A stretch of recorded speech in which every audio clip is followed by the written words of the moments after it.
Smartphone हमारी जिंदगी का एक बहुत ही अहम हिस्सा बन चुके हैं, है ना?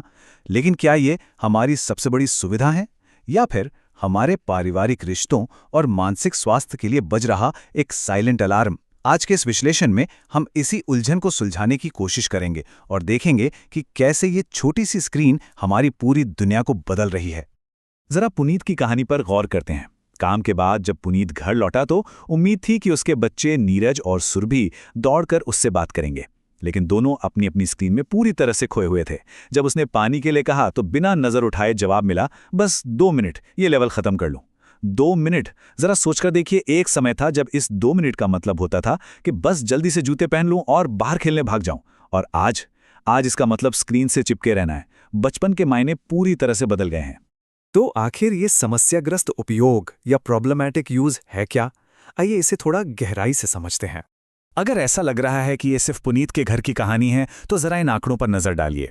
95%, जी हां, 95% अमेरिकी किशोरों के हाथ में आज स्मार्टफोन है और भारत में भी ये आंकड़ा रॉकेट की स्पीड से बढ़ रहा है।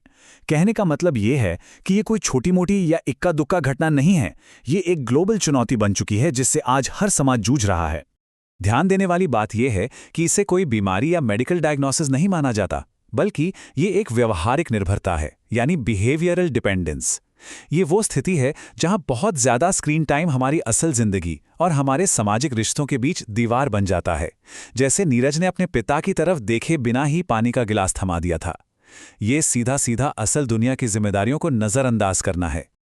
अब सवाल उठता है कि नीरज और सुरभि जैसे बच्चे स्क्रीन से अपनी नजरें क्यों नहीं हटा पाते?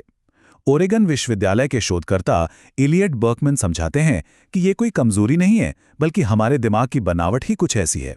हमारा दिमाग रीइंफोर्समेंट लर्निंग, यानी बार बार मिलने वाले इनामों पर काम करता है।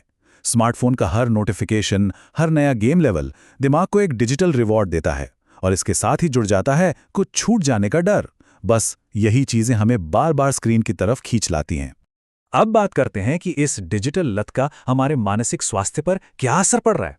देखिए, कोई भी ये नहीं कह रहा कि फोन पूरी तरह से बुरे हैं। इन उपकरणों की एक दोहरी प्रकृति है। एक तरफ ये जानकारी का खजाना है और मीलों दूर बैठे अपनों से हमें जोड़े रखते हैं, लेकिन इसके दूसरे पहलू को भी नजरअंदाज नहीं किया जा सकता। रिसर्च साफ दिखाती है कि फोन का जरूरत से ज्यादा इस्तेमाल सीधे तौर पर डिप्रेशन, एंग्जाइटी और नींद खराब होने से जुड़ा है। मामला फोन के इस्तेमाल का नहीं है, बल्कि इसके असंतुलन का है। शोधकर्ता कोस्टडिन कुशलेव का ये ढांचा इसे बहुत अच्छे से समझाता है। उनका कहना है कि फोन का इस्तेमाल 3 तरह से होता है। अगर ये पूरकता का काम कर रहा है, जैसे कोई नई जानकारी खोजना, तो ये बहुत बढ़िया है। लेकिन दिक्कत तब शुरू होती है जब ये हस्तक्षेप करता है, यानी काम के बीच में बार बार बजना। और सबसे खतरनाक है विस्थापन, जब यह परिवार और दोस्तों के साथ बिताए जाने वाले उन कीमती आमने सामने के पलों की ही जगह ले लेता है। और इसी विस्थापन का नतीजा होता है एक डिस्कनेक्टेड परिवार। पुनीत ने इसी विस्थापन को बिल्कुल करीब से देखा। जब उसने बच्चों को खाने के लिए आवाज दी तो जवाब क्या मिला? पापा प्लीज बस 5 मिनट, ये लेवल बहुत जरूरी है। बच्चे बिना स्क्रीन के खाना खाने को तैयार ही नहीं थे। उनके लिए असल दुनिया में परिवार के साथ बैठकर बात करने से ज्यादा उस वर्चुअल दुनिया का वो गेम लेवल पार करना जरूरी हो गया था।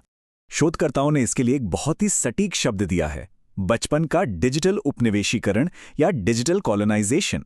बाहर मैदान में खेलना, गिरना, संभलना, इन सब की जगह अब अकेले एक कोने में बैठकर स्क्रीन घूरने ने ले ली है। और इसका नतीजा, बच्चों में दूसरों की भावनाओं को समझने की क्षमता कम हो रही है, उनका ध्यान भटक रहा है और सबसे बड़ी बात, परिवारों के बीच दूरियां बढ़ती जा रही हैं। तो क्या सब कुछ हाथ से निकल चुका है? बिल्कुल नहीं। यहीं से शुरुआत होती है डिजिटल डिटॉक्स रणनीति की। परिवार को वापस पटरी पर लाने के लिए कुछ बहुत ही ठोस और व्यावहारिक कदम उठाए जा सकते हैं। सबसे पहले, घर में स्पष्ट नियम बनाएं। दूसरा, कुछ टेक फ्री जोन तय करें जहां कोई फोन नहीं आएगा।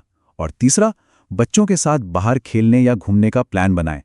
लेकिन हाँ, एक शर्त है, माता पिता को खुद इसका उदाहरण बनना होगा। अगर बड़े खुद हर वक्त फोन में लगे रहेंगे तो बच्चों से बदलाव की उम्मीद कैसे की जा सकती है? अगर दिशा निर्देशों की बात करें तो ईस्टर्न हेल्थ के मानक बहुत साफ हैं। 5 साल से बड़े बच्चों के लिए पूरे दिन में स्क्रीन टाइम 2 घंटे से ज्यादा नहीं होना चाहिए। और 1 साल से छोटे बच्चों के लिए, उनके लिए तो स्क्रीन टाइम पूरी तरह से बैर होना चाहिए, 0। उनका फोकस एकदम स्पष्ट है, कम बैठें और ज्यादा घूमें। घर में कुछ बहुत ही आसान बदलाव किए जा सकते हैं, जैसे बेडरूम से टीवी और बाकी डिवाइस हटा देना। इससे नींद का चक्र बहुत बेहतर होता है। और एक बहुत ही असरदार तरीका है डिनर टेबल को पूरी तरह से स्क्रीन मुक्त बनाना। रिसर्च बताती है कि जो परिवार बिना टीवी या फोन के एक साथ खाना खाते हैं, उनका पोषण तो बेहतर होता ही है, साथ ही उनके बीच की बातचीत भी कहीं ज्यादा गहरी होती है। इन बदलावों को अपनाने का मतलब है अपनी असल जिंदगी को वापस पाना। पुनीत के घर में भी ये बदलाव रातों रात नहीं हुआ, लेकिन जब उसने घर का वाईफाई सीमित किया और बच्चों को पार्क ले जाने लगा, तो नतीजे वाकई हैरान करने वाले थे। वो स्क्रीन वाले तनाव से भरे डिनर अब दादी की कहानियों और हंसी मजाक में बदल गए। बच्चे रात में बिना किसी जिद के समय पर सोने लगे, और सबसे अच्छी बात, स्कूल से खबर आई कि नीरज और सुरभि अब पढ़ाई में बहुत बेहतर फोकस कर रहे हैं। दिलचस्प बात यह है कि इस डिजिटल लत से छुटकारा पाने के लिए खुद तकनीक का ही इस्तेमाल किया जा सकता है। फोन को ग्रे स्केल यानी ब्लैक एंड व्हाइट मोड में डाल दीजिए। रंगीन स्क्रीन के बिना फोन एकदम बोरिंग लगने लगता है। ऐप ब्लॉकर्स का इस्तेमाल करें या फोन के अंदर ही मौजूद डिजिटल वेलबींग टूल से अपना समय ट्रैक करें। और सबसे आसान तरीका, सिर्फ बेवजह के नोटिफिकेशंस बंद कर दीजिए। फोन बार बार नहीं बजेगा तो ध्यान भी कम भटकेगा। इस पूरी चर्चा के बाद एक बहुत ही जरूरी सवाल हमारे सामने आता है। अगली बार जब हाथ फोन की तरफ बढ़ें तो एक पल रुककर जरूर सोचिएगा, क्या ये डिवाइस हमें उस बड़ी सी दुनिया से जोड़ रहे हैं या फिर उन लोगों से दूर कर रहे हैं जो ठीक हमारे सामने बैठे हैं? इस सवाल का जवाब हमारे ही हाथों में है। इस विश्लेषण से जुड़ने के लिए बहुत बहुत धन्यवाद।